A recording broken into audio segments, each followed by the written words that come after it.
chapter 4, verses 1 through 6. Beloved, believe not every spirit, but try the spirits whether they are of God, because many false prophets are gone out into the world. Hereby know ye the Spirit of God. Every spirit that confesseth that Jesus Christ is come in the flesh is of God. And every spirit that confesseth not that Jesus Christ is come in the flesh is not of God.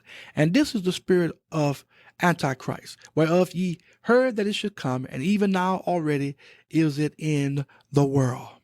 Ye are of God, little children, and have overcome them, because greater is he that is in you than he that is in the world. They are of the world, therefore speak they of the world, and the world heareth them. We are of God. He that knoweth God heareth us. He that is not of God heareth us not. Hereby know we the spirit of truth and the spirit of error. Now, we have to judge the things we hear. If it lines up with Scripture, then it is of God. If it doesn't line up with Scripture, then it is not of God.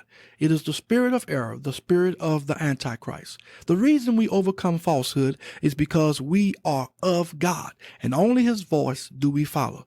The world hears the voice of false teachers because they are of the world.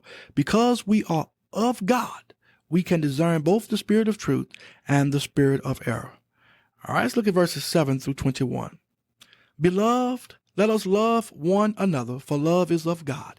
And every one that loveth is born of God, and knoweth God. He that loveth not, knoweth not God, for God is love.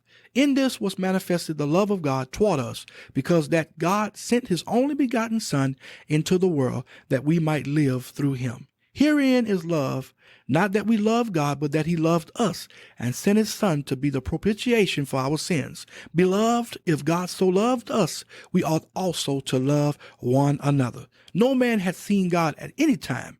If we love one another, God dwelleth in us, and his love is perfected in us. Hereby know we that we dwell in him, and he in us, because he hath given us of his Spirit. And we have seen and do testify that the Father sent the Son to be the Savior of the world. Whosoever shall confess that Jesus is the Son of God, God dwelleth in him, and he in God. And we have known and believed the love that God had to us. God is love, and he that dwelleth in love dwelleth in God, and God in him. Herein is our love made perfect, that we may have boldness in the day of judgment, because as he is, so are we in this world. There is no fear in love, but perfect love casteth out fear, because fear hath torment. He that feareth is not made perfect in love. We love him because he first loved us. If a man say, I love God, and hated his brother, he is a liar. For he that loveth not his brother whom he hath seen, how can he love God whom he hath not seen? And this commandment have we from him, that he who loveth God love his brother also. Now John repeats the same message over and over again. We must love others like God loves us. He that walks in love dwells in God, and God in him. Why? Because God is love. When we love God and one another, we obtain boldness, and we do not fear the day of judgment. Why? Because as he is, so are we in this world.